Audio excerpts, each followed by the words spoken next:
ആകാശവാണി.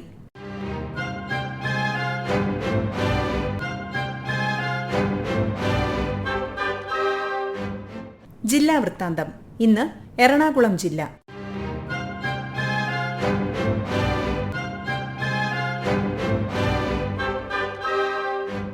ജില്ലാ വിശേഷങ്ങൾ തയ്യാറാക്കി അവതരിപ്പിക്കുന്നത് സുവർണ. കളമശ്ശേരിയിലെ കൊച്ചിൻ ക്യാൻസർ റിസർച്ച് സെന്റർ മുഖ്യമന്ത്രി പിണറായി വിജയൻ നാടിന് സമർപ്പിച്ചു. വളരെ ഗൌരവത്തോടെ നാം സമീപിക്കേണ്ട ആരോഗ്യ പ്രശ്നങ്ങൾ ഇപ്പോഴും നിലനിൽക്കുന്നുണ്ടെന്ന് ഉദ്ഘാടനം നിർവഹിച്ചുകൊണ്ട് മുഖ്യമന്ത്രി പറഞ്ഞു. രാജ്യത്ത് തന്നെ ഏറ്റവും കുറഞ്ഞ നിരക്കിൽ ക്യാൻസർ മരുന്നുകൾ ലഭ്യമാക്കുന്ന സംസ്ഥാനമാണ് കേരളമെന്ന് ഉദ്ഘാടന സമ്മേളനത്തിൽ മന്ത്രി വീണ ജോർജ് പറഞ്ഞു. സാധാരണക്കാർക്ക് മികച്ചതും അത്യാധുനികവുമായ ക്യാൻസർ ചികിത്സ സൌജന്യമായി ലഭ്യമാക്കുകയാണ് സർക്കാരിന്റെ ലക്ഷ്യമെന്ന് മന്ത്രി പി രാജീവ് പറഞ്ഞു. സ്വകാര്യ ആശുപത്രികളോട് കിടപിടിക്കുന്ന ചികിത്സാ സംവിധാനങ്ങളാണ് കൊച്ചിൻ ക്യാൻസർ സെന്ററിൽ ഒരുക്കിയിരിക്കുന്നത്.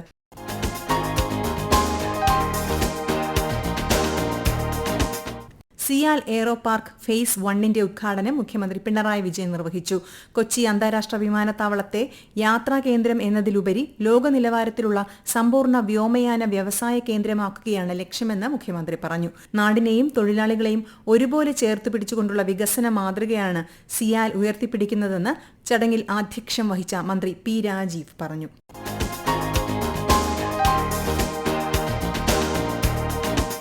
സാമൂഹ്യനീതി വകുപ്പ് സംഘടിപ്പിച്ച സവിശേഷം ഭിന്നശേഷി കലോത്സവത്തിലെ കവിതാ മത്സരത്തിൽ പ്രഥമ പുരസ്കാരം ലഭിച്ച അങ്കമാലി നായത്തോട് സ്വദേശി മായ ബാലകൃഷ്ണനെ വസതിയിലെത്തി നേരിട്ട് പുരസ്കാരം നൽകി മന്ത്രി ആർ ബിന്ദു.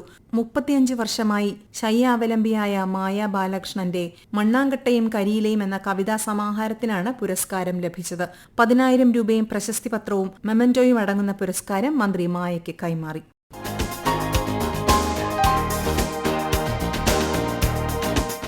നഗരങ്ങളിലെ ശുചിത്വ നിലവാരം മെച്ചപ്പെടുത്താനും പൊതുജനാരോഗ്യം ഉറപ്പാക്കാനും ലക്ഷ്യമിട്ട് കേന്ദ്ര പാർപ്പിട നഗരകാര്യ മന്ത്രാലയം നടപ്പിലാക്കി വരുന്ന ദേശീയ ശുചിത്വ സർവേയായ സ്വച്ഛ് സർവേക്ഷൺ 2026ന്റെ ഭാഗമായി ജില്ലയിൽ പരിശീലന പരിപാടി സംഘടിപ്പിച്ചു. ശുചിത്വ മിഷന്റെ നേതൃത്വത്തിൽ ജില്ലയിലെ എല്ലാ തദ്ദേശ സ്വയംഭരണ സ്ഥാപനങ്ങൾക്കും വേണ്ടി നടത്തിയ പരിപാടി ജില്ലാ കളക്ടർ ജി പ്രിയങ്ക ഉദ്ഘാടനം ചെയ്തു. ശുചിത്വം ഒരു പദ്ധതി എന്നതിലുപരി ഒരു സാമൂഹിക ഉത്തരവാദിത്തമാണെന്നും ജനങ്ങളുടെ പങ്കാളിത്തം ഉറപ്പാക്കിയാലേ ശുചിത്വ രംഗത്ത് ദീർഘകാലം മാറ്റം സാധ്യമാകൂ എന്നും ജില്ലാ കളക്ടർ പറഞ്ഞു.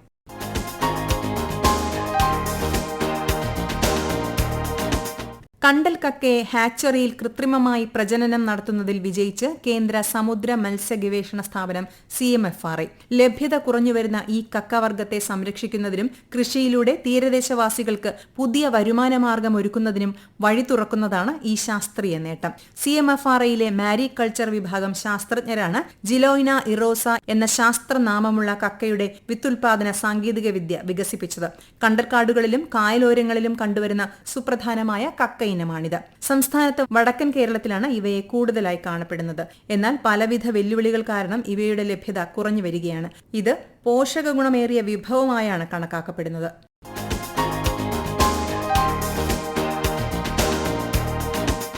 യുവാക്കൾ വെറും പഠനത്തിൽ മാത്രം ഒതുങ്ങാതെ സാമൂഹ്യ പ്രതിബദ്ധതയുള്ളവരായി വളരണമെന്ന് മുൻ നെതർലൻഡ്സ് അംബാസഡറും ബഹുഭാഷാ പണ്ഡിതനുമായ വേണു രാജാമണി. മേര യുവഭാരത് എറണാകുളം ജില്ലാ ഘടകം കാക്കനാട് ഗവൺമെന്റ് യൂത്ത് ഹോസ്റ്റലിൽ സംഘടിപ്പിച്ച അന്തർജില്ലാ യുവജന വിനിമയ പരിപാടിയുടെ സമാപന സമ്മേളനത്തിൽ സംസാരിക്കുകയായിരുന്നു അദ്ദേഹം.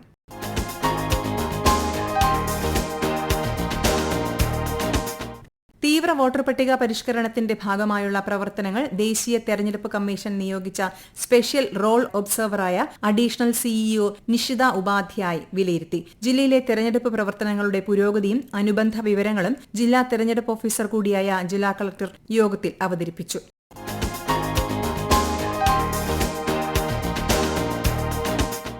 P&D കോളനി നിവാസികളുടെ പുനരധിവാസവുമായി ബന്ധപ്പെട്ട് മുണ്ടംവേലി ഫ്ളാറ്റിന്റെ അറ്റകുറ്റപ്പണികൾ അടിയന്തരമായി പൂർത്തിയാക്കാൻ നിർദ്ദേശം. കോർപ്പറേഷൻ മേയർ അഡ്വക്കേറ്റ് VK മിനിമോളുടെ സാന്നിധ്യത്തിൽ ജില്ലാ കളക്ടർ G പ്രിയങ്കയുടെ അധ്യക്ഷതയിൽ ചേർന്ന യോഗം ഇത് സംബന്ധിച്ച് GCDA ഉദ്യോഗസ്ഥർക്ക് നിർദ്ദേശം നൽകി. നഗരത്തിലെ പ്രധാന വെള്ളക്കെട്ട് പരിഹാരമാർഗമായ മുല്ലശ്ശേരി കനാൽ നവീകരണം മെയ് മാസത്തിനുള്ളിൽ പൂർത്തിയാക്കണമെന്ന് ജില്ലാ കളക്ടർ ഉദ്യോഗസ്ഥർക്ക് നിർദ്ദേശം നൽകി.